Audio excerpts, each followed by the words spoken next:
నెల 18న రాయదుర్గం ఉప ఎన్నికల ప్రచారంలో ఒక్కొక్కరు 10 ఓట్లు వేయాలనే సీఎం వ్యాఖ్యలపై ఈసీ స్పందించింది. దీనిపై మరిన్ని వివరాలు మా ప్రతినిధి మహేష్ అందిస్తారు. మహేష్, ఈసీ ఏమని వ్యాఖ్యానించింది?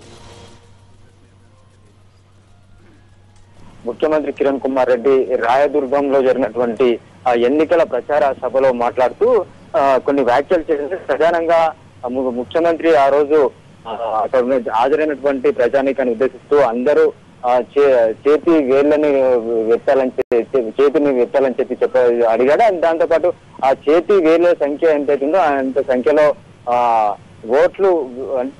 ఓట్లు వేయాలని చెప్పేసి ముఖ్యమంత్రి వ్యాఖ్యానించారు. అంటే ప్రధానంగా ఆయన ఉద్దేశం అది కానప్పటికీ కూడా కమ్యూనికేట్ చేయడంలో సరిగా కమ్యూనికేట్ చేయలేకపోవడంతో ముఖ్యమంత్రి ఈ రోజు ఎన్నికల ఉల్లంఘన అంశం పైన ఎదుర్కోవాల్సినటువంటి పరిస్థితి రావడం జరిగింది.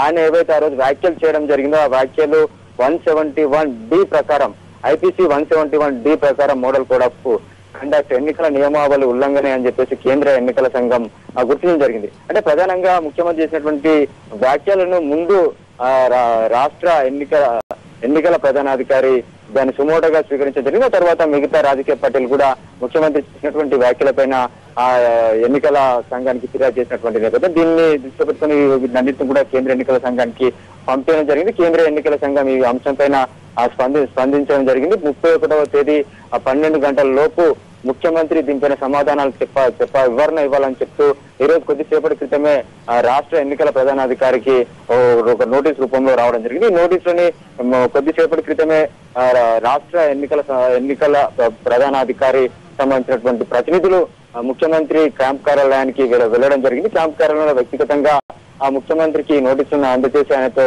సంతకం కూడా తీసుకుంటామని చెప్పేసి రాష్ట్ర ఎన్నికల ప్రధానాధికారి కార్యాలయం సంబంధించినటువంటి అధికారులు చెప్పడం జరిగింది. 31వ తేదీ 12 గంటల లోపు ఎందుకొరకు ఆ వ్యాఖ్యలు చేయడం జరిగింది, ఏ ఉద్దేశం చేశారని దానిపైన వివరణ ఇవ్వాలని చెప్పేసి ఆ నోటీసులో పేర్కొనడం జరిగింది. యోగిత. Right, thank you.